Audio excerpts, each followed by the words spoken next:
Demain l'Europe.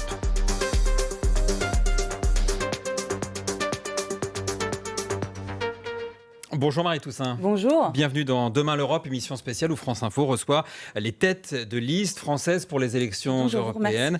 Pendant 1 heure, on va parler d'Europe avec Agathe Lambré. Nous vous interrogerons sur l'actualité et sur votre projet européen. Place ensuite aux questions de 2 consoeurs de la presse européenne. Annika Juarez pour l'Allemagne. Bonjour Annika. Bonjour. Correspondante pour l'hebdomadaire Die Zeit. Vous évoquerez notamment les différences entre les Verts allemands et les Verts français. Et pour l'Italie, Chiara Piotto. Bonjour Chiara. Bonjour. Vous êtes correspondante à Paris pour la chaîne Sky News Italie et vous interrogerez Marie Toussaint sur l'immigration. À la fin de l'émission, Renaud Dely, notre éditorialiste, rebondira sur ce qui l'a frappé et vous demandera éventuellement des précisions. Alors voilà le programme. Mais avant, si les écologistes français vous connaissent, si vous êtes une tête connue à Bruxelles, nombre de Français découvrent à travers cette campagne. Marie Toussaint, qui êtes-vous ? Votre portrait, c'est Victoria Coussa du service politique de France Info. Vous avez une particularité, Marie Toussaint, que vous ne mettez pas en avant dans cette campagne. C'est cet engagement auquel vous avez goûté dès les premiers biberons. Vous êtes né dans une famille de militants, des parents engagés dans l'association ATD Carmonde. Ils font le choix de vous faire grandir dans un quartier populaire à Lille, puis à Bordeaux. La pauvreté, les maladies, le handicap, vous y êtes confrontée petite. Vous voyez passer à la maison des enfants de pays défavorisés, d'Amérique latine, du Kenya. Vous faites très vite le lien entre pauvreté et crise climatique. Première carte chez les Verts à 18 ans, 20 ans après, quasiment, puisque vous avez 36 ans. Vous voilà pourtant qualifié par certains d'écolo bobo, d'eurodéputés déconnectés à cause d'une campagne, une première campagne pour vous comme tête de liste, jugée poussive, moquée aussi parfois dès son lancement, avec ce spectacle de bouti-thérapie, ce bouger de bassin féministe, ou encore récemment une danse devant la tour Total Énergie de la Défense. À la traîne dans les sondages autour des 7% aujourd'hui, vous n'êtes pas une bête de scène médiatique, tacle un insoumis. Face aux attaques, vous laissez faire. Trop discrète pour mobiliser la base, votre équipe s'accroche à vos victoires, comme l'affaire du siècle qui a réussi à faire condamner l'État pour inaction climatique et au drapeau vert pour élargir ce drapeau écolo qui a aidé Yannick Jadot à créer la surprise en 2019, plus de 13% des voix. Mais des observateurs se posent la question, y croyez-vous vraiment ? Merci pour ce portrait, Victoria Coussa. Marie Toussaint, on va parler d'Europe, mais avant, peut-être 1 ou 2 questions d'actualité, puisque mardi, Samara, 14 ans, a été passée à tabac à la sortie de son lycée à Montpellier. Un désaccord sur la pratique de la religion est accrédité par certains, mais les faits sont encore flous. La ministre Nicole Belloubet a lancé une enquête administrative. Elle assure que je cite, son bras ne tremblera pas. Est-ce qu'elle a raison d'afficher sa fermeté dans une telle affaire ? Bien sûr, et je veux d'abord envoyer toutes mes pensées à Samara, à sa famille, ainsi qu'au jeune qui a été roué de coups aussi hier soir en région parisienne. À Viry-Châtillon. Oui, on est dans une société dans laquelle il y a un trop-plein de violence. Vous voyez, un trop-plein de violence. Et c'est pour ça que je propose un horizon de douceur face à cette violence. Parce que, vous voyez, la douceur, c'est d'abord l'absence de violence, c'est d'abord contre les violences. Or, contre toutes ces violences qui se déploient partout, on le voit avec ces jeunes, on le voit avec les victimes, souvent des jeunes aussi, des narcotrafics à Marseille. Je suis très heureuse d'avoir le Marseillais Amine Kessassi sur ma liste. On le voit avec les violences faites aux femmes partout, les féminicides, on le voit avec cette violence sociale qui est aussi partout, des gens mis à la rue. Pardon, je vous coupe, mais on vous parle d'un enfant qui a été quasiment laissé pour mort sur le trottoir, d'une jeune fille qui a été tabassée, qui a été ensuite dans le coma, et vous nous répondez... Mon raison, c'est la douceur. C'est ça votre réponse à cette violence ? Ce que je vous réponds, c'est qu'on est dans une société dans laquelle il y a un trop plein de violence. Il y a une culture de la violence dans notre société contre laquelle il faut se battre avec la plus grande fermeté. Et ce n'est pas naïf, parce que justement, ce que dit Madame Belloubet, eh bien c'est ce qu'il faut faire. Il faut se battre contre le harcèlement scolaire. Est-ce qu'on en fait assez aujourd'hui ? Je ne crois pas. Et c'est pour ça que oui, je pose cet horizon. Et je dis, nous devons mettre toute notre énergie dans le fait de recréer un monde plus doux. Et ça demande de la fermeté, ça demande de la détermination, ça demande de s'y engager pleinement. Marie Toussaint, vous êtes donnée à 6% dans un dernier sondage Harris Interactive. La tendance n'est pas très bonne. Pourtant, disons-le, en 2024, l'écologie est un sujet de préoccupation majeure. Qu'est-ce qui ne marche pas ou pas suffisamment ? Alors, je vais vous dire plusieurs choses. La première, c'est que quand même, on entend du matin au soir et du soir au matin le fait que l'écologie serait la cause de tous les problèmes. Alors l'écologie, c'est la responsable de la crise économique et sociale, c'est la responsable de la flambée des prix de l'énergie, c'est la responsable de la crise que vit le monde agricole, c'est la cause de tous les maux. Et on voit les lobbies à l'œuvre, hein. On les a vus encore hier à l'Assemblée nationale avec Seb et Tefal qui font tomber l'interdiction des PFAS dans les poêles. Alors c'est sûr qu'une poêle qu'on utilise tous les jours pour manger, mettre des choses dans notre corps, c'est pas grave s'il y a des polluants éternels dedans. Bon, ils seront interdits, mais dans les vêtements, par exemple, finalement pas dans les poêles. Oui, mais pas dans les poêles. Et ça, c'est une victoire des lobbies qui sont construites sur des contre-vérités scientifiques. Et donc nous nous battons avec la science. Nous nous battons pour dire des choses qui peuvent être dures à entendre. L'ampleur de la crise écologique, du dérèglement climatique, de la perte de biodiversité. Pardon, mais pour rebondir sur la question de Jean-Rémy, il n'y a pas que le contexte, il y a aussi votre stratégie. Et ce que l'on retient pour l'instant de votre campagne, c'est, Victoria en parlait tout à l'heure, la boutithérapie, c'est que vous dansez comme des robots devant Total. Est-ce que vous ne vous trompez pas de campagne ? Est-ce que vous ne prenez pas le risque de passer pour déconnecter de certains sujets en dansant comme ça ? Alors je ne voulais pas éluder cette question, parce que je l'entendais effectivement dans la question qui était posée par M. Baudot. Je dis d'abord quand même que le contexte, c'est un contexte d'attaque permanente contre l'écologie. Et donc, face à cela, il faut tenir, il faut se battre. Et croyez-moi, je compte bien le faire. Quant à ma campagne, alors je comprends qu'il y ait des choses qui puissent ne pas vous plaire ou ne pas plaire à certaines et à certains. Écoutez, moi j'ai dans mon équipe et autour de moi des jeunes militants de la génération climat qui ont l'habitude de faire des actions qui sont des actions parfois un petit peu décalées. Mais vous savez, moi, ce que je trouve pas sérieux, c'est ce que je vous disais juste avant. C'est pas des jeunes qui font une performance devant Total. Alors, je vous l'accorde, c'était pas l'Opéra de Paris, mais c'est pas ces jeunes qui font une performance. C'est ceux qui ferment les oreilles, ceux qui se bouchent les oreilles, ceux qui se mettent des œillères pour ne pas voir la situation dans laquelle on est et l'ampleur de la bifurcation à laquelle nous devons donner naissance. Et donc, dans cette campagne, ce que j'essaye de faire, c'est à la fois de dire cette réalité qui est très dure, mais aussi d'aller chercher la mobilisation. Mais est-ce que vous cherchez à élargir ? Parce que pourquoi Daniel Cohn-Bendit, José Bové ont rallié Raphaël Glucksmann, par exemple ? C'est pas lui le candidat écolo qui élargit aujourd'hui au lieu de vous ? Alors, déjà, il ne faut pas mettre dans le même sac Daniel Cohn-Bendit et José Bové, avec qui j'étais il y a 2 jours encore en soutien aux militants basques, les artisans de la paix. Mais Daniel Cohn-Bendit, vous savez, il a toujours été du côté du pouvoir. En tout cas, ça fait 10 à 15 ans qu'il l'est.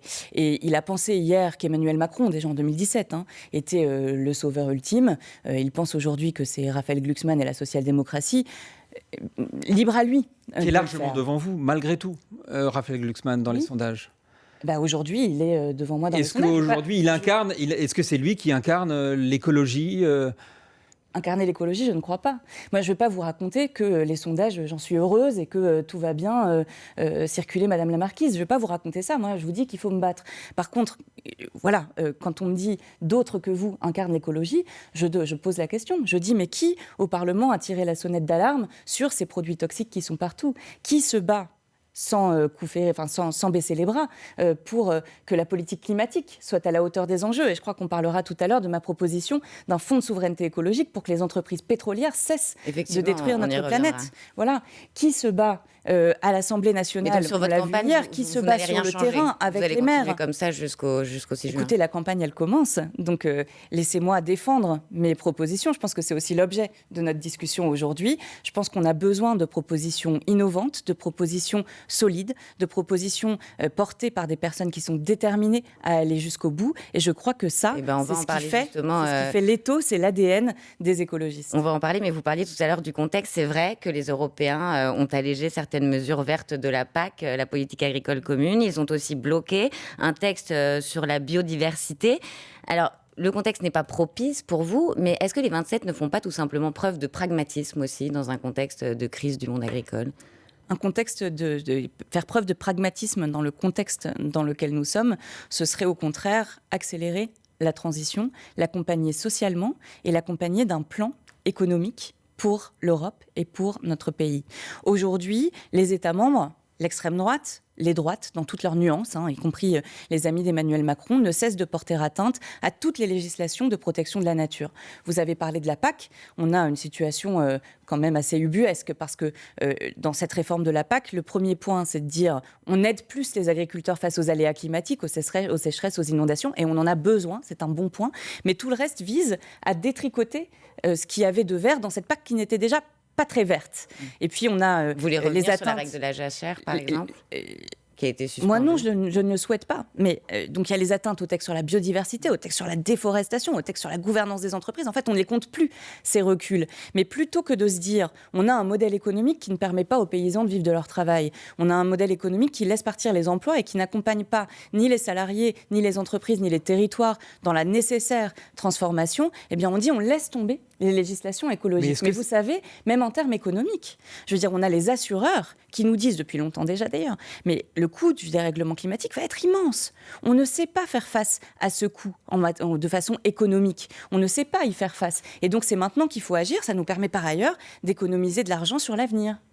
Et est-ce qu'il y a une question sur finalement l'acceptation? S'il y a ce détricotage de certaines mesures écologiques, est-ce que c'est parce que finalement c'est difficile à faire accepter, pas qu'aux politiques, pas qu'aux lobbies, mais juste à monsieur tout le monde, à l'explication, à des mesures qui paraissent toujours plus contraignantes? Est-ce que c'est pas finalement là-dessus que votre discours se fracasse d'une certaine manière? Je ne crois pas, non. Je vois bien les droites, les lobbies, comme vous l'avez dit, ne pas accepter l'impératif de la transition écologique. Pourquoi ? Parce que ça nécessite de changer de modèle, et notamment de changer de modèle économique. Et je l'ai dit, et je le redirai, l'économie est la mère de toutes les batailles. Est-ce qu'on arrive à construire une économie qui répare, une économie qui protège, plutôt qu'une économie qui détruit ? Est-ce qu'on arrive à faire en sorte que les plus grandes entreprises ne gagnent pas de l'argent à la destruction de la planète et à la destruction de l'emploi, ce qui va toujours ensemble, mais plutôt à la protection de la planète et à la protection de l'emploi. Je crois que les Françaises et les Français savent bien, au fond d'eux, qu'il faut changer de modèle, savent aussi que la transition écologique peut être garante d'emploi, de revivification des territoires, du monde rural en particulier, qui a exprimé sa colère aux côtés des agriculteurs pendant ces dernières semaines. Je crois que ça, les Françaises et les Français le savent. Ce que nous devons réussir à faire, c'est mettre en place une politique de protection de la nature qui soit aussi une protection des gens. Marie Toussaint, je vous arrête un instant. Vous êtes tête de liste écologiste pour les européennes. Pour l'heure, il est 8h45 sur France Info. C'est l'heure du Fil Info avec Mathilde Romagnan. La France aurait pu arrêter le génocide au Rwanda, mais n'en a pas eu la volonté, déclare Emmanuel Macron. Selon l'Élysée, le président français s'exprimera ce dimanche dans une vidéo publiée sur les réseaux sociaux à l'occasion de la commémoration des 30 ans du génocide rwandais. L'Assemblée nationale a voté hier l'interdiction de certains produits contenant des PFAS, les polluants éternels, substances cancérigènes présentes dans certains ustensiles de cuisine comme les poêles en téflon, mais elles ont été exclues du texte après une forte mobilisation des fabricants. Une enquête ouverte pour tentative d'assassinat après le passage à tabac d'un adolescent de 15 ans à Viry-Châtillon dans l'Essonne. Son pronostic vital est engagé. Il a été agressé par plusieurs personnes à la sortie de son collège. Une cellule psychologique sera mise en place ce matin dans son établissement. Le football est coup d'envoi ce soir de la 28e journée de Ligue 1. Lille reçoit Marseille à partir de 21h. Peut-être une dernière chance pour l'OM de rester dans la course pour une qualification européenne. France Info. Demain l'Europe. Agathe Lambray, Jean-Rémy Baudot. Retour en plateau avec Marie Toussaint, tête de liste du parti Les Écologistes pour les Européennes. Et c'est au tour de notre correspondante allemande, Annika Joares, correspondante pour l'hebdomadaire Die Zeit, de vous interroger à la lumière de son expérience des Verts allemands. Oui, donc les Allemands sont plutôt surpris des difficultés que rencontrent les Verts en France, puisque vos amis allemands, ils sont actuellement autour des 14% dans les sondages, donc un peu le double ce que vous avez actuellement. Que font-ils mieux que vous ? Est-ce qu'ils vous inspirent de quelque sorte ? Je ne suis pas sûre qu'ils fassent mieux que nous. Il y a une tradition en Allemagne, vous le savez, une culture politique qui est différente. Et les écologistes allemands étaient eux aussi 2 fois plus haut dans les sondages il y a 5 ans. Hein. Donc voilà, la situation, les temps sont difficiles pour les écologistes. On l'a longuement abordé juste avant dans cette émission, parce que nous faisons face à des forces économiques puissantes qui vont contre nous. Les écologistes allemands sont par contre au gouvernement. Ils essayent de peser sur une coalition dans laquelle c'est très difficile de peser. Mais ils défendent leur politique. En tout cas, moi, ce que je sais, c'est qu'en France, les écologistes agissent. Voilà, et on est à la tête de grandes villes, à Bordeaux, à Lyon et partout. On agit aussi à l'Assemblée nationale, on agit au Parlement européen. Et je ne crois pas que nous fassions moins bien que les Verts allemands. Je crois que nous agissons avec détermination dans un contexte politique qui est tout simplement différent. Vous avez nommé les grandes villes et c'est ça le point commun que vous avez avec les Allemands, les Verts allemands. Donc vous faites des bons scores dans les villes et parmi les cadres, les gens plutôt riches, je dirais. Pourquoi vous n'arrivez pas, ni en Allemagne ni en France, d'attirer plus les classes populaires ? Ça revient au portrait de Victoria Coussa tout à l'heure. On a une difficulté effectivement à donner le sentiment que nous représentons tout le monde. C'est pas toujours une réalité d'ailleurs, parce qu'on dit de nous que nous sommes absents des campagnes. Il y a des milieux ruraux dans lesquels nous faisons de très bons scores et des quartiers populaires dans lesquels nous faisons de très bons scores. Mais on doit accélérer, on doit aller chercher tout le monde. C'est pour ça que dans cette campagne, j'ai voulu faire entendre toutes les voix de l'écologie. J'ai parlé d'Amine Kessassi des quartiers nord de Marseille tout à l'heure. Nous avons aussi accueilli Priscilla Ludowski, qui a été l'initiatrice du mouvement des Gilets jaunes, qui vient mêler ses forces à cette bataille. Et puis il y a Benoît Biteau, qui est un paysan, Caroline Rose, qui est un marin embarqué. Mais on n'entend pas les maires de grandes villes, par exemple, que vous citez. Pour les pêcheurs, ils sont là. J'étais avec eux à Grenoble avec Éric Piolle. Je serai cette semaine avec Bruno Bernard à Lyon. Donc ils sont là dans cette campagne et nous sommes tous unis. Mais pour pouvoir convaincre de la pertinence de l'écologie pour tout le monde, eh bien, il faut aussi des mesures, des propositions. C'est la raison pour laquelle je propose un droit de veto social au niveau européen. À quoi servirait cette mesure ? Elle servirait à dire nous avons des inégalités qui explosent au niveau français et en Europe depuis 20 ans. Et nous ne parvenons pas à y répondre, pas plus que nous ne parvenons à répondre à l'explosion du taux de pauvreté. Aujourd'hui, ce sont près de 100 millions d'Européennes et d'Européens qui sont en risque de précarité et auxquels il faut absolument répondre. Eh bien, ce droit de veto social... Ce droit de veto, c'est un droit de recours pour les citoyens ? Ce droit de veto social, il repose sur 2 piliers. Le premier, c'est de se dire, on fait des études d'impact social dans toutes les lois européennes qui sont adoptées et tous les budgets. Et si ça vient empiéter sur les conditions d'existence des 10% les plus pauvres, eh bien, on ne l'adopte pas. Puis le deuxième pilier, c'est effectivement de se dire, si on reconnaît la discrimination socio-économique dans la loi, la pauvrophobie, eh bien, toutes les lois qui porteront atteinte aux plus pauvres, eh bien, pourront être effectivement remises en cause. Et vous savez, ça n'a pas d'impact que sur les plus pauvres. Et c'est ce que je voudrais que vos auditrices et vos auditeurs comprennent. Quand on fait attention aux plus vulnérables d'entre nous, eh bien, en réalité, on se retient d'adopter des mesures, ou on adopte des mesures qui travaillent pour tout le monde, qui permettent de faire en sorte que toute la société soit plus égalitaire, et que finalement, les mesures qui peuvent porter atteinte aux plus petits, ça peut aussi porter atteinte aux classes moyennes, et donc on ne les adopte pas, puis on fait autrement. Une nouvelle question d'Annika. Voilà, laissez-nous parler de l'énergie, donc aussi un sujet qui concerne tout le monde. Les Verts allemands au gouvernement, comme vous avez dit, ils ont fermé les dernières centrales nucléaires en Allemagne, en pleine crise d'énergie. Vous aussi, vous êtes pour sortir du nucléaire, mais donc du coup, vous êtes un peu restreint à accepter qu'en Allemagne, on brûle encore du charbon. On a parmi les 10 centrales les plus polluantes, nous, on a 7 en Allemagne, donc on brûle du charbon pour compléter nos besoins d'énergie. Que leur dites-vous à vos amis allemands verts qui du coup sont pour le charbon dans leur propre pays ? Je pense que vous caricaturez et on est même quand même à la limite d'une contre-vérité. Mais sur l'action des écologistes, l'Allemagne vient de fermer, vous le savez très bien, 7 centrales à charbon lundi dernier et souhaite accélérer et a réussi à emporter d'ailleurs la bataille de l'accélération de la sortie du charbon qui est prévue pour 2030. On part de situations et de pays qui ont des modèles énergétiques extrêmement différents. Alors oui, la France a fait le choix du nucléaire dans les années 70. Beaucoup considèrent que c'était une bonne chose parce que nous avons une énergie plus décarbonée. En Allemagne, ce choix n'a pas été fait, donc il y avait beaucoup de charbon et surtout beaucoup de gaz russe. Voilà. Et donc, le travail des écologistes allemands a été de faire bifurquer ce modèle-là. Et aujourd'hui, l'Allemagne produit énormément d'énergie renouvelable, a soutenu politiquement, financièrement, économiquement les énergies renouvelables, ce qui fait qu'aujourd'hui, ce sont ces énergies-là qui se développent à toute vitesse et donnent de plus en plus d'énergie à l'Allemagne. On a le double des énergies renouvelables. Quelle est la situation en France ? On s'assoit sur le modèle nucléaire pour justifier notre inaction en matière d'énergie renouvelable.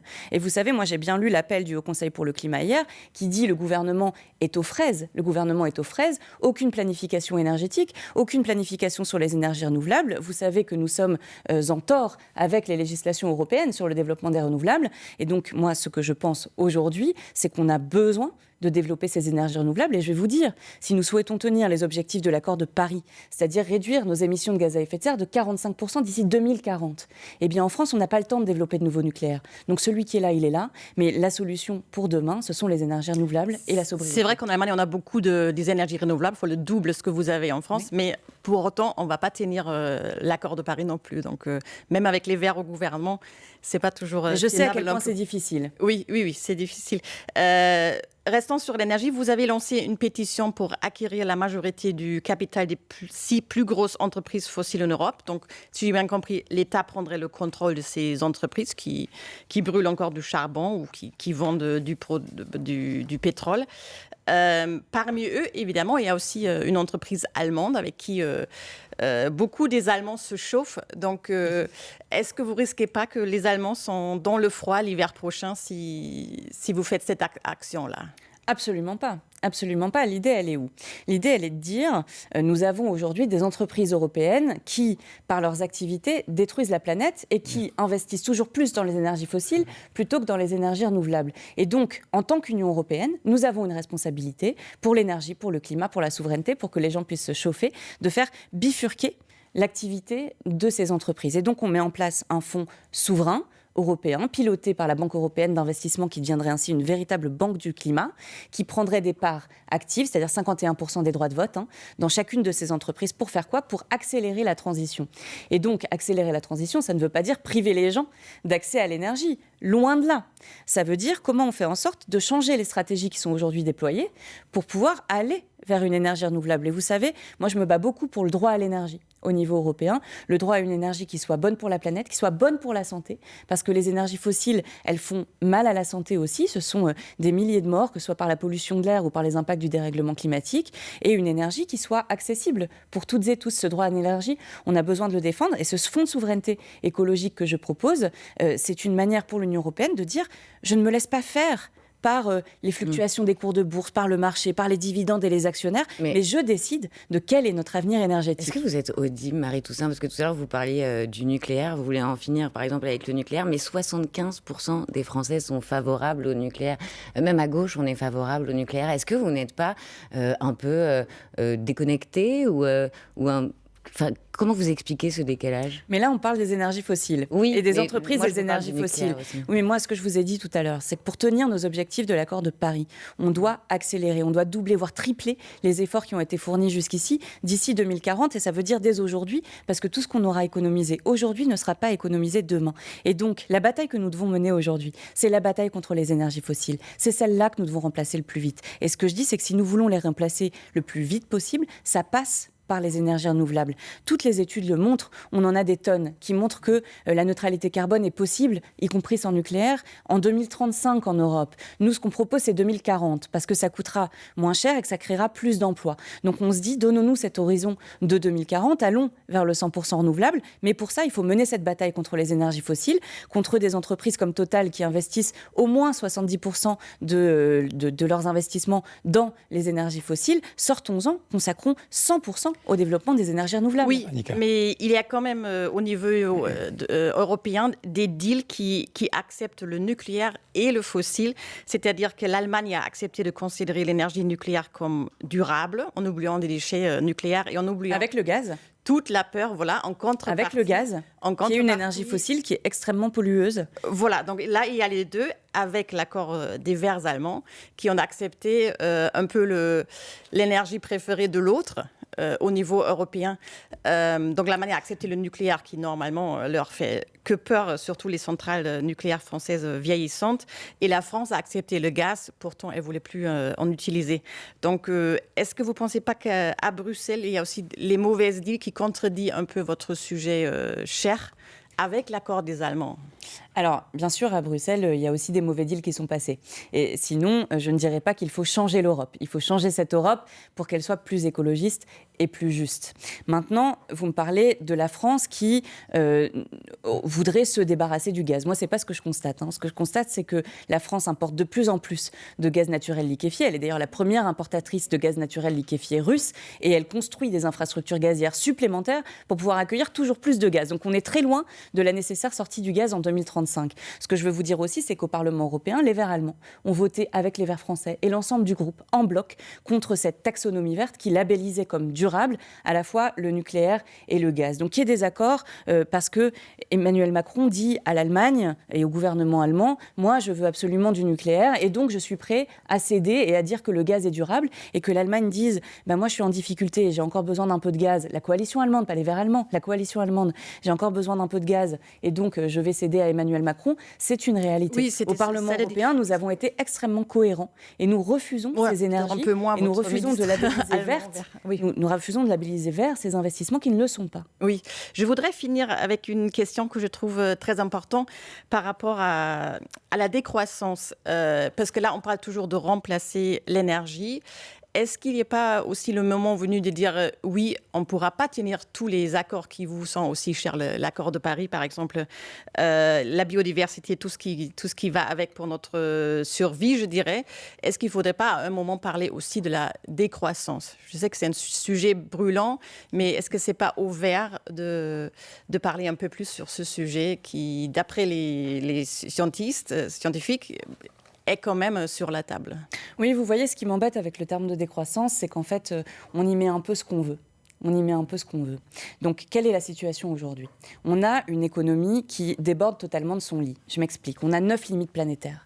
Sur 9 limites planétaires, qui sont les seuils définis par les scientifiques, le climat, la biodiversité, l'ozone, des pollutions diverses et l'eau, nous en dépassons 6.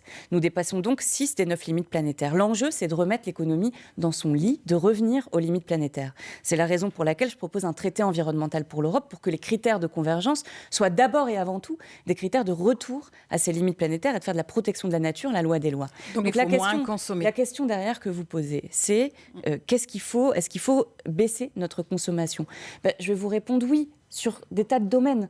On a eu la semaine dernière l'information, ce chiffre effroyable, 1 milliard de repas gaspillés chaque jour dans le monde, alors qu'on a 800 millions de personnes qui souffrent de la faim. C'est effroyable. Oui, il faut réduire ce gaspillage alimentaire. On parle d'énergie. Oui, il y a une gabegie énergétique. Nous gaspillons de l'énergie, il faut réduire. On peut regarder du côté des vêtements et du secteur textile. On multiplie nos achats de vêtements, c'est la fameuse fast fashion. Et oui, il faut réussir à produire de meilleure qualité, à produire plus joli aussi, si on le souhaite, et à produire plus accessible. Et c'est comme ça que nous protégerons la planète. Merci beaucoup Marie-Toussaint, tête de liste du Parti Les Écologistes. Merci beaucoup Annika Joarès pour cette première partie, notamment autour des questions des écologistes allemands. Marie-Toussaint, on se retrouve dans quelques instants, après un nouveau point sur l'info.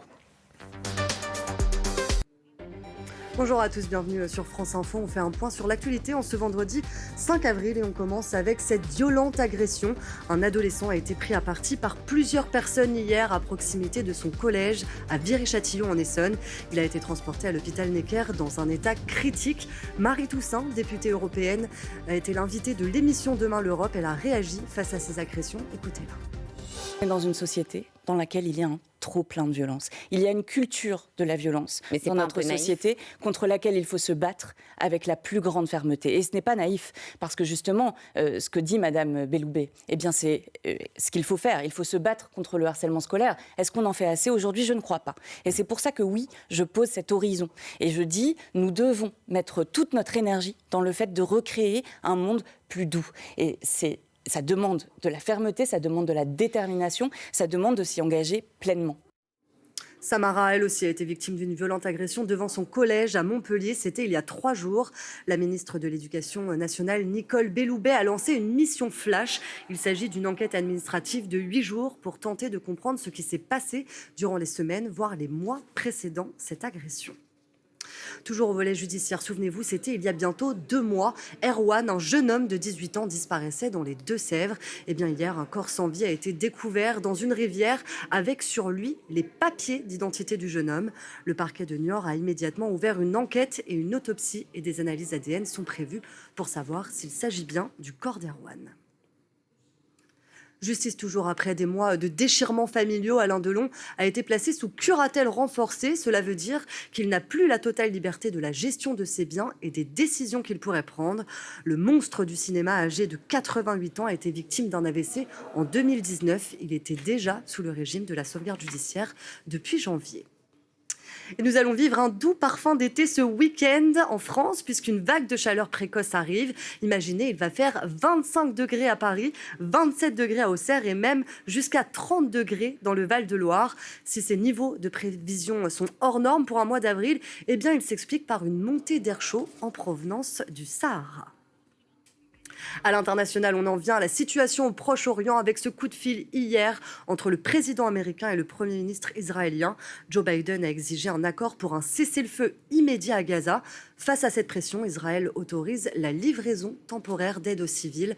Je vous laisse écouter le porte-parole du Conseil de sécurité nationale américain. Tout de suite sur France Info, retrouvez Marie Toussaint, invitée de Demain l'Europe. 1 heure d'interview face à Agathe Lambray, Jean-Rémy Baudot. Restez avec nous sur France Info, l'actualité.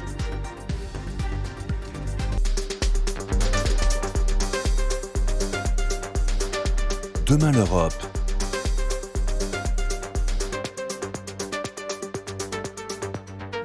Retour sur le plateau de Demain l'Europe avec vous, Marie Toussaint, tête de liste du parti Les Écologistes pour les Européennes. C'est au tour de Chiara Piotto, correspondante à Paris pour la chaîne italienne Sky News Italie, de vous interroger sur la question de l'immigration. L'immigration et surtout, merci Jean-Rémy et bonjour Marie Toussaint. Bonjour. L'immigration et la restriction de l'immigration illégale en Europe, qui est en tête des priorités des électeurs pour ces élections, c'est un fait montré par les sondages. Je cite le dernier Ipsos Euronews, un électeur sur 2 qui n'apprécie pas la politique menée par l'Union européenne ces dernières 5 années sur l'immigration, et surtout les 70% des Européens qui souhaitent des mesures et des contrôles plus sévères qui soient mis en place aux frontières. Et du coup, face à ces nécessités exprimées par les électeurs, quelle est votre proposition et quel est le rôle que vous envisagez pour la France ? Alors, nous non plus, chez les écologistes, nous ne sommes pas satisfaits de la politique migratoire qui a été menée ces 5, ces 10, ces 15, ces 20 dernières années. Vous venez d'Italie, qui est l'un des pays aux portes de la Méditerranée, qui est l'un des pays qui est contraint d'accueillir, on reviendra sur ce qui se passe en Méditerranée juste après, mais qui est contraint d'accueillir les réfugiés, les demandeurs d'asile, sans recevoir aucune aide, aucune solidarité de la part des autres pays européens. C'est le système de Dublin qui a été mis en place il y a un certain temps et qui condamne finalement à la fois les États dans lesquels ces demandeurs d'asile arrivent de les garder, et qui condamne aussi les demandeurs d'asile à y rester. Donc personne n'y gagne, personne, sauf les États qui se refusent à jouer le jeu de la solidarité. Donc cette réforme de Dublin, elle est impérative, elle est indispensable. Et est mis au vote la semaine prochaine un pacte migratoire qui, dont la majorité politique aujourd'hui à l'œuvre en Europe nous dit qu'il résolura tous les problèmes. Eh bien, je ne le crois pas. Je ne le crois pas. Je crois que... Il organise la solidarité, en tout cas, entre les États membres. Non, ce n'est pas ce qu'il fait, justement. Et c'est bien ça que nous regrettons profondément. Tout le monde devra participer, soit en accueillant, soit en contribuant financièrement. Voilà, exactement. C'est la raison pour laquelle nous voterons contre ce pacte. Pourquoi ? Parce que vous venez de le dire, Madame Lambray, il y a soit une possibilité, un choix d'accueil par les autres pays de l'Union européenne, soit une forme de compensation financière qui peut d'ailleurs servir à construire des murs. On est très loin, on est à 1000 lieues de la nécessaire solidarité avec les pays en particulier du sud de l'Europe, l'Italie, la Grèce, qui font face depuis longtemps, seuls, à des arrivées massives de migrants en mer. Et c'est laquelle votre proposition alternative face aux pays qui, je pense à l'Hongrie par exemple, qui ne veulent pas accueillir ? La Hongrie, il y a d'autres problèmes avec la Hongrie, et une procédure en cours pour irrespect de l'état de droit, de l'indépendance de la justice, de l'éducation, comment elle se fonctionne. Donc il y a beaucoup de problèmes avec Viktor Orban en Hongrie, et ce n'est pas le bout du sujet. Mais on a aujourd'hui effectivement des États qui refusent d'accueillir, et ce n'est pas que la Hongrie. Ça peut être aussi la France en partie, ça peut être l'Allemagne, le Danemark, la Suède ou la Finlande. Et donc on a les forcer à accueillir des migrants. On a besoin de réformer Dublin pour garantir et contraindre les États à faire leur part, Et puis, dans ce système qui est le nôtre aujourd'hui, et dans la réforme du pacte migratoire de la semaine prochaine, rien n'est réellement mis sur la table pour répondre à un problème majeur, qui est celui de la disparition de dizaines de milliers de personnes dans la Méditerranée pendant les dernières décennies. Et pardon, mais moi, je ne veux pas d'une Europe qui accepte de laisser mourir autant de monde à ses frontières. Et l'Europe se rend coupable de non-assistance à humanité en danger en Méditerranée. Cela, je ne le veux plus. Et donc, dans la politique actuelle, il n'y a aucune réponse à ces problématiques-là. Et justement, il y a des partis, notamment, je pense au parti de Giorgia Meloni en Italie, qui essaient de créer de plus en plus de pactes bilatéraux avec des pays qui sont les pays d'origine de ces migrants qui arrivent en Europe à travers la Méditerranée. Mais il y a aussi des partenariats au niveau européen qui essaient de la même manière de créer des relations avec les pays d'origine ou des passages pour empêcher les gens de partir. Turquie, Mais la Tunisie. Ces pactes ne sont pas bien vus par la plupart des ONG au sein de l'Union européenne. Qu'est-ce que vous en pensez? Il faudrait arrêter avec ces partenariats, ces accords bilatéraux? Alors, il faut expliquer les choses. Quand des demandeurs d'asile arrivent sur notre territoire, le droit international, les engagements de l'Union européenne, c'est d'étudier ces demandes de façon individuelle. C'est-à-dire non pas de juger quelqu'un sur son pays, le pays dont il est ressortissant, mais de le juger sur sa situation personnelle. Pourquoi ? Eh bien, pour protéger les personnes qui fuient la guerre, la répression politique, qui sont pourchassées pour leurs orientations sexuelles, par exemple, entre autres. Pour protéger les personnes, l'engagement de l'Union européenne, c'est d'étudier ces demandes de manière individuellement. Ces accords bafouent cette règle de base. Donc c'est la première raison. La deuxième raison, c'est que quand on signe des accords avec la Turquie d'Erdogan, qui n'est pas connue pour son respect des droits humains, avec l'Égypte, pire encore, avec la Tunisie de Kais Saied, dont on a vu dans les mois qui viennent de s'écouler qu'elle laissait à son tour mourir des personnes dans le désert avec la Libye et qu'elle mettait en place une politique de racisme. D'accueillir toutes les personnes qui passeraient dans ces pays-là. Ce n'est pas ce que je dis. Alors, ce que je dis, c'est que quand on signe des accords avec des pays qui bafouent les droits humains, il faut qu'on le fasse en conscience, en connaissance de cause. Et que, effectivement, les écologistes, nous dénonçons ces accords signés avec des pays dans lesquels nous savons que quand nous renvoyons des personnes, eh bien, leurs droits seront bafoués. Et ça, ce n'est pas digne de l'Union européenne, voyez-vous. Alors, mais en même temps, on ne pourra pas signer les accords avec la Suède. Genre, c'est par la Turquie, par l'Égypte qu'ils passent. Du coup, est-ce qu'il faut les signer quand même, mais avec conscience, comme vous dites, ou il faut arrêter de signer ces pactes? Et comment, à ce point-là, empêcher les gens de partir et de mourir dans la Méditerranée? La responsabilité de l'Union européenne, quand on parle des demandeurs d'asile, c'est de mettre en place les conditions d'un accueil digne. Le travail de l'Union européenne, c'est aussi, on vient de le dire, de faire en sorte que cet accueil digne soit réparti entre les États membres. Et vous savez, ce que je crois, moi, profondément, c'est que ces politiques qui visent à dire, en durcissant les conditions d'immigration légale, eh bien, on va empêcher la migration, on va empêcher les gens, comme vous le disiez, d'arriver sur notre territoire. Eh bien, ça, c'est un mythe. C'est un fantasme. Et ce que pensent les peuples et les populations, c'est un mythe aussi, ou vous le prenez en compte, ou vous dites non, les États, qu'ils le veuillent ou non, ils accueillent? Bien sûr, je le prends en compte. Bien sûr. Donc les peuples ont le droit de s'exprimer aussi. Mais moi, ce que je sais, c'est qu'on a aujourd'hui des personnalités politiques et des partis politiques qui, beaucoup sous l'influence de l'extrême droite, vous racontent qu'en mettant des murs et des barbelés partout, on empêchera les gens de venir. Mais on n'empêchera pas ces gens de venir qui fuient la guerre, la misère, au péril de leur vie. Vous constatez pas qu'il y a un durcissement des opinions sur ce sujet? Mais bien sûr que si, il existe. Mais pourquoi ? Pourquoi ? Parce qu'on dégrade les conditions d'accueil. En dégradant les conditions d'accueil, en disant qu'il y a des gens qui sont condamnés à la misère, eh bien oui, on a plus de gens dans nos rues, plus de gens qui n'arrivent pas à trouver de travail, plus de gens qui sont condamnés au trafic de drogue, par exemple. Je le vois moi-même dans les gares de région parisienne, par exemple. On voit les gens sombres dans la pauvreté, et donc oui, ça crée des tensions sociales. Il y en aura de plus si en on plus. arrivait à mettre en place un accueil digne, à pouvoir garantir un travail, non seulement on résoudrait une grande partie des problèmes sociaux qui sont présents sur le terrain, mais en plus de ça, on permettrait à ces gens de repartir chez eux s'ils le souhaitent. Voilà. Et moi, je ne crois pas que quiconque quitte son pays, quitte sa terre, quitte sa famille par gaieté de cœur. Je crois que si on le fait, quand on est amené à quitter son chez-soi, eh bien c'est nécessairement parce qu'on est dans une situation dans laquelle on a la corde autour de la gorge. Et donc ce que je souhaite, c'est que pour l'Union européenne, il faut accueillir tout le monde, du coup. Il faut accueillir tout le monde parce que là, on est tous d'accord. En fait, le nombre de migrants va augmenter, des migrants économiques, des migrants climatiques aussi. Et du coup, l'Europe devrait accueillir tout le monde et avec un accueil de manière digne, comme vous le dites, et laisser leur temps pour choisir quand et si ils veulent rentrer chez eux à un moment donné. C'est ça la stratégie? Non.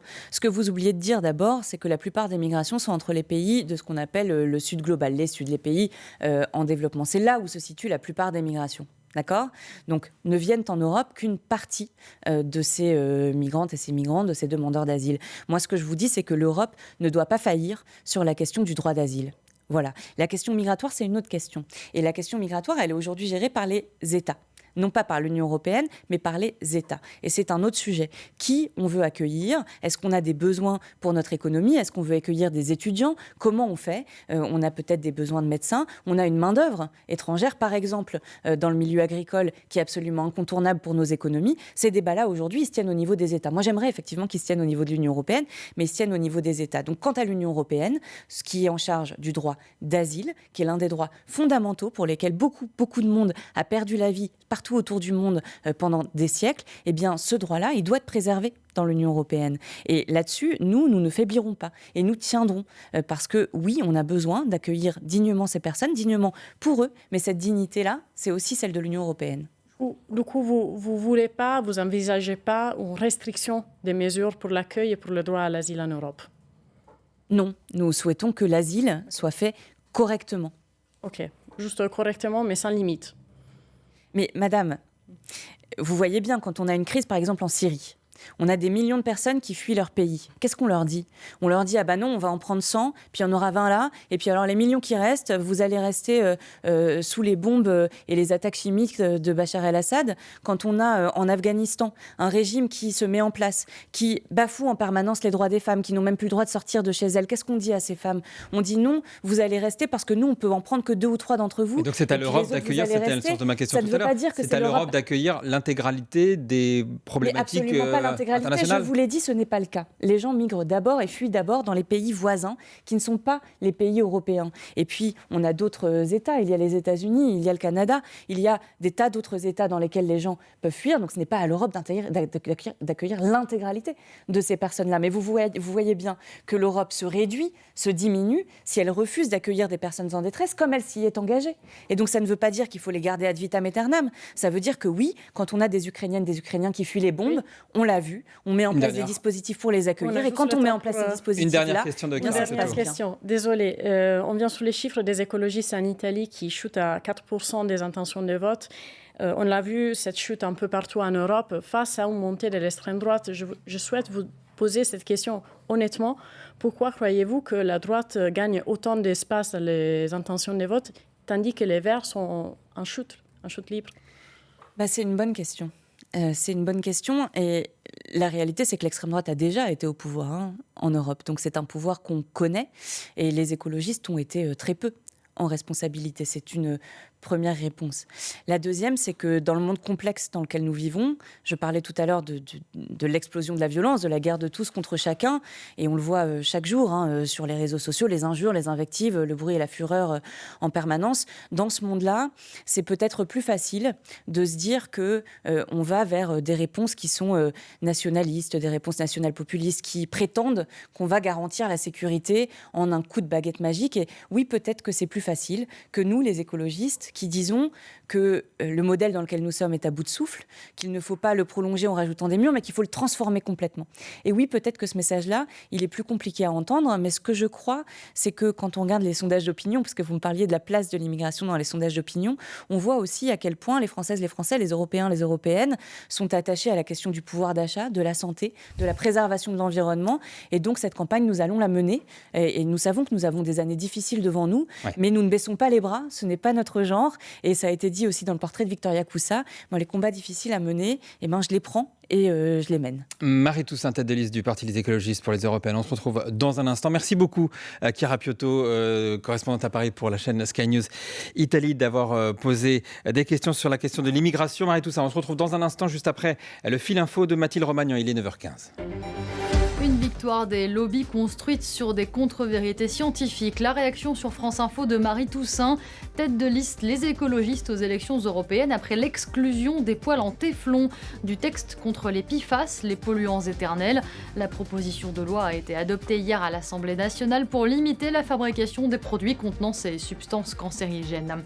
Des inspecteurs sont attendus aujourd'hui à Montpellier. Au collège Arthur Rimbaud, la ministre de l'Éducation nationale lance une enquête administrative après l'agression d'une collégienne de 13 ans devant son établissement mardi. Sa mère dénonce l'inaction du personnel. Sa fille était harcelée depuis des mois, selon elle. Israël autorise la livraison temporaire d'aide humanitaire dans la bande de Gaza. Le point de passage d'Erez au nord et le port d'Ashdod sont ouverts sous la pression de Washington. Pression inédite depuis le début du conflit, après la mort de 7 humanitaires dans une frappe israélienne. L'équipe de France féminine de football affronte l'Irlande ce soir en match qualificatif pour l'Euro féminin 2025. Coup d'envoi à 21h10. France Info. Demain l'Europe. Agathe Lambray, Jean-Rémy Baudot. Retour en plateau avec Marie Toussaint, tête de liste des écologistes aux européennes. Votre parti a mandaté un cabinet spécialisé dans les violences sexistes et sexuelles pour enquêter sur les accusations de violences psychologiques dont le député Julien Bayou fait l'objet. Votre parti qui a invité les milliers d'adhérents à envoyer leurs témoignages sur Julien Bayou. Est-ce le rôle de votre parti d'organiser son enquête parallèle alors qu'une plainte a été déposée et qu'une enquête va certainement être ouverte ? Mais vous savez, c'est une situation difficile dans laquelle nous sommes. Et j'élargis un petit peu avant de répondre à votre question. On a aujourd'hui des violences systémiques, des violences sexistes et sexuelles faites aux femmes qui sont systémiques, une impunité. Des victimes qui se présentent à la police qui ne sont pas reçues, des dossiers qui en justice ne vont pas au bout. Vrai, mais Julien Bayou n'est pas condamné. Il n'est même pas mis en examen. Non, mais j'ai dit j'élargis avant de répondre à votre question. Donc je dresse d'abord le portrait du pays et de la situation dans laquelle nous sommes. Et cela du fait d'une inaction de l'État en matière de lutte contre les violences faites aux femmes. Et donc oui, on est totalement dans la nasse. On est totalement dans la nasse parce qu'on a une plainte qui a été déposée par une campagne pour violence psychologique et donc une victime qui s'exprime. Et pourquoi est-ce qu'on a dû faire cette enquête ? Bien parce qu'en fait, on n'a pas les outils pour contrer, pour se saisir de ces enjeux-là. La justice, vous ne faites pas confiance à la justice et donc, française. Vous, la juriste, vous pensez que... Julien Bayou, mais il dénonce de la délation, il vous accuse de violer les principes de présomption d'innocence, de respect du contradictoire, du droit au respect de sa vie privée. Encore une fois, vous êtes juriste, vous êtes totalement à l'aise avec ces méthodes. Je comprends ce que dit Julien Bayou, mais c'est pour ça que je voulais poser d'abord le contexte dans lequel nous sommes. L'état des lieux de la prise en compte des violences faites aux femmes dans notre pays qui est catastrophique. Voilà. Malgré le travail incroyable mené par des organisations féministes, le travail du gouvernement, lui, est catastrophique. Et on a besoin de faire face à cette situation-là. Mais là, vous changez de sujet, en réalité. Non, je vais vous répondre. La question, c'est en pourquoi il y a interne. une enquête. Je vous réponds. Alors, allez-y. Pourquoi est-ce qu'il y a une enquête ? Tout simplement parce que nous n'avons pas les outils. Donc c'est ce que je suis en train de vous expliquer. Donc qu'a fait Marine Tondelier ? Qu'a fait Marine Tondelier ? Marine Tondelier s'est tournée vers des professionnels. Elle leur a dit, voilà, je suis dans une situation qui est difficile, je ne sais pas comment m'en sortir, comment est-ce que je peux faire ? Et ces professionnels lui ont fait un conseil. Peut-être que vous pouvez le juger mauvais, mais c'est comment vous le jugez ? C'est une méthode. Comment est-ce que vous jugez ? Écoutez, moi j'aimerais qu'on ait de meilleurs de Marine outils. Tondelier. Moi j'aimerais qu'on ait de meilleurs outils, voilà, pour répondre à cette question. Est-ce que vous auriez fait la stratégie de Marine Tondelier sur le dossier ? Je vous le dis, elle a demandé à des professionnels. Les professionnels lui ont conseillé ça. C'est manifestement une méthode qui est utilisée ailleurs, dans des entreprises, dans des institutions publiques. C'est la méthode qui est aujourd'hui sur la table. On peut le regretter. Moi, je le regrette. Je regrette qu'en France, nous ne prenons pas suffisamment au sérieux la question des violences sexistes et sexuelles. Et je peux vous donner un exemple. En Espagne, depuis 20 ans, on s'en est pris aux violences sexistes et sexuelles. Et justement, il y a une vraie politique ce n'est qui pas est un menée. exemple à suivre dans l'Union européenne, cette méthode, selon vous ? Mais je vous le dis, Marine Tondelier a fait ce qu'elle pouvait avec les outils à sa disposition. Elle a fait appel à des professionnels qui lui ont conseillé de mettre ça en œuvre. Donc qu'est-ce qu'on pouvait faire d'autre ? Bon, on entend juste que peut-être vous n'auriez pas eu cette stratégie. Non, ce que je dis, c'est nous sommes dans la nasse parce que le travail n'est pas fait, n'est pas mis en place par l'État. Mais vous savez, le MeToo, ça arrive dans tous les milieux. Ça arrive dans le théâtre, le cinéma, l'armée, peut-être bientôt à l'école. Et personne n'a les outils aujourd'hui, d'accord ? Et donc oui, il faut essuyer les plâtres. Eh bien, c'est ce qu'a fait Marine Tondelier avec les écologistes. Si Raphaël Glucksmann arrivait en tête de la gauche aux européennes, est-ce qu'il faudrait que l'union de la gauche se fasse sur sa ligne et autour de lui ? Pourquoi cette question ? Moi, vous savez, on est dans le cadre d'une campagne pour les élections européennes. C'est-à-dire qu'on a, pendant des mois, connu la NUPES, une alliance de la gauche, et que finalement, la figure de gauche qui était à ce moment-là Jean-Luc Mélenchon semble aujourd'hui un petit peu dans l'ombre d'un Raphaël Glucksmann. Les élections du 9 juin 2024, ce sont des élections européennes. Et vous savez, il ne faut pas se tromper d'élection. Alors j'entends Jean-Luc Mélenchon qui dit c'est la première manche de la prochaine élection présidentielle, donc c'est déjà la 4e candidature présidentielle de Jean-Luc Mélenchon. Et j'entends Raphaël Glucksmann qui nous dit de l'autre, il faut sauver le Parti socialiste parce que c'est lui qui doit construire l'avenir. Moi, je me concentre sur mon objectif, c'est-à-dire emmener le plus de députés écologistes possible au Parlement européen le 9 juin 2024. Pourquoi ? Parce qu'on se l'est dit tout à l'heure, le pacte vert, la transition écologique est attaquée de toutes parts. S'il n'y a pas des députés écologistes nombreux au Parlement européen le 9 juin 2024, alors la transition est condamnée. Et ça, je m'y refuse. Parce que la situation est trop catastrophique pour que nous laissions l'écologie couler. Et donc moi, mon sujet, Ce n'est pas l'élection de 2027, ce n'est pas ce qui se passera après, c'est les élections européennes. Et juste, vous parliez du Parlement, il devrait être où le Parlement? Parce qu'aujourd'hui, il est à Bruxelles et à Strasbourg. Est-ce qu'il est encore raisonnable d'avoir un Parlement à Strasbourg? Tout à fait. Pleinement. C'est des camions, c'est des 3000 fonctionnaires qui bougent, c'est 1500 mâles, ça coûte 114 millions d'euros par an. Est-ce que c'est vraiment écologique? Ah non, mais alors est-ce qu'il faut rationaliser toutes ces dépenses de transport, de consommation, mais même quand vous bougez tout un Parlement comme des ça, bâtiments, bien sûr, il faut rationaliser les dépenses d'énergie. Et ce n'est pas moi qui suis écologiste, quand même, qui vais vous dire le contraire. Par contre, est-ce qu'on a besoin que le Parlement européen reste à Strasbourg? Parce que c'est ça la question qui est posée. C'est pas est-ce qu'il y a un siège unique à Strasbourg, c'est est-ce qu'il y a un siège unique à Bruxelles. Bien sûr. Est-ce qu'il faut que le Parlement reste à Strasbourg? La réponse est oui. Strasbourg est une haute ville européenne. Sa maire, Jeanne Barséguian, se bat pour cette dimension européenne, pour qu'elle soit présente dans toute la ville. Et donc, oui, il faut se battre pour que le Parlement reste à Strasbourg. Et vous savez, l'Union européenne, c'est pas que Bruxelles. Et c'est important que ces institutions soient présentes partout. Marie-Toussaint, c'est au tour maintenant de Renaud Dely, journaliste, éditorialiste à France Info. Bonjour. De vous interroger. Bonjour Marie-Toussaint. Je vous écoute évidemment avec beaucoup d'intérêt et d'attention. Je voudrais revenir sur 2 ou 3 points très rapidement parce qu'on a peu de temps que vous avez abordé au cours de cet entretien. Bien sûr, la question énergétique est essentielle. Vous l'avez évoqué, la France peut s'enorgueillir en 2023 d'une baisse record des émissions de CO2. 4,8%. À ce rythme d'ailleurs, et on sait qu'il y a urgence, la France pourrait peut-être tenir, si ce rythme persiste, l'objectif de moins 50% à l'horizon 2030, moins 50% par rapport à 1990 des émissions de CO2. Est-ce que vous dites, puisque ce résultat est en grande partie dû à la relance du parc nucléaire en 2023 par rapport à 2022, est-ce que vous dites merci au nucléaire? Non. Non, je ne dis pas merci au nucléaire. Et d'abord, il faut quand même dire que la France ne tient pas ses objectifs. Sans nucléaire, elle n'aurait pas pu atteindre ce résultat mais d'une baisse de 4,8% en 2023. Il y a urgence. Il faut être honnête dans ce qu'on dit. Pourquoi? Parce que l'année précédente, les industries nucléaires, les centrales nucléaires n'avaient pas pu fonctionner parce qu'il n'y avait plus d'eau.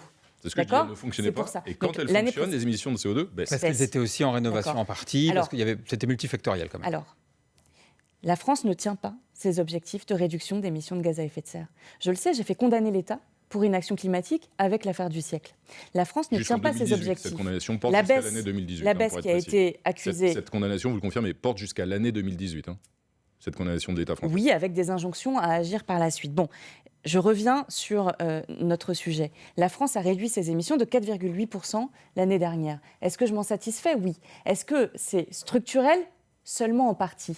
Et c'est pour ça que je parlais du Haut Conseil pour le climat tout à l'heure. C'est-à-dire qu'on a aussi une baisse conjoncturelle liée à la crise économique, en particulier à une météo plus douce, et que ce qu'il faut faire, c'est faire bifurquer notre modèle. Est-ce que le nucléaire est pour quelque chose dans ce résultat de 2023? Le nucléaire, il est là, Monsieur Dely. Le nucléaire, il est là. Et il représente la majeure partie de l'électricité que produit la France. Mais il n'y a pas que ça. Il n'y a pas que ça. Et en fait, l'énergie, elle est consommée où? Elle est consommée aussi dans le bâtiment. Et je rappelle que Bruno Le Maire a coupé dans les fonds alloués à la rénovation thermique, alors même que c'est ce qui nous permettrait de faire le plus d'économies d'énergie et de créer le plus d'emplois.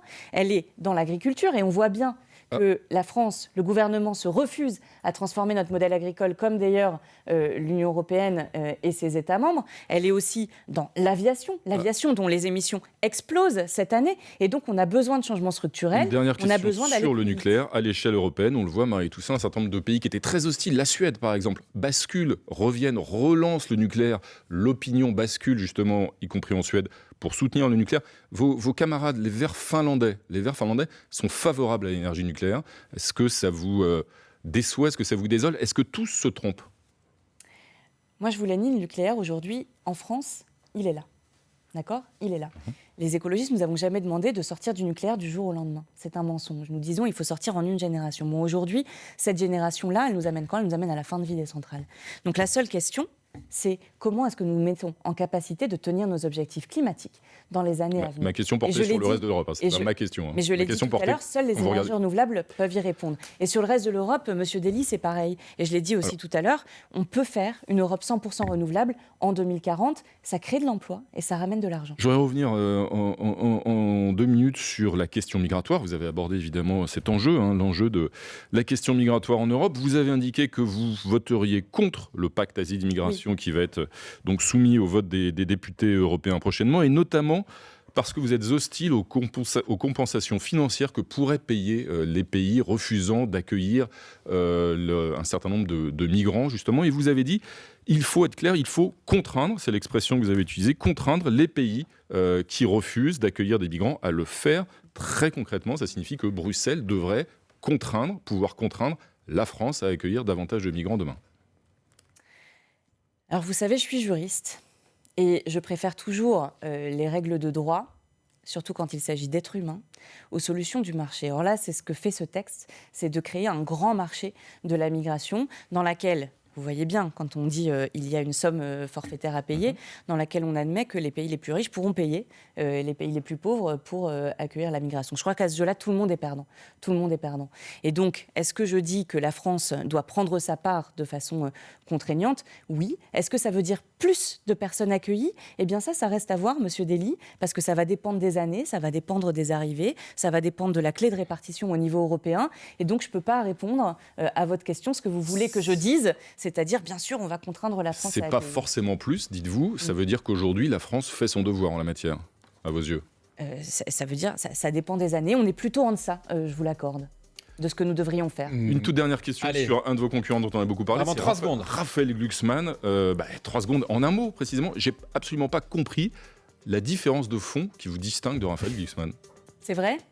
Il faut mieux nous écouter. Écoutez, moi, ce que je peux vous dire, c'est que mon combat, c'est le climat. Mon combat, c'est la justice. Mon combat, c'est l'écologie. Moi, vous savez, on est chez les écologistes, on dit la même chose à Bruxelles, à Paris et sur le terrain dans les villes que nous dirigeons. Les socialistes européens votent de façon assez régulière, je le regrette, des dispositions comme le pacte de stabilité budgétaire qui entravera tout investissement dans la transition écologique et sur les terrains soutiennent les projets autoroutiers contre lesquels nous battons à Bruxelles, comme avec le projet de la 69. Voilà la différence, c'est la cohérence. Et merci Marie-Toussaint. Merci beaucoup Marie-Toussaint, merci Renaud Dely, merci Annika, merci beaucoup Chiara, Agathe. Rendez-vous demain pour une nouvelle interview.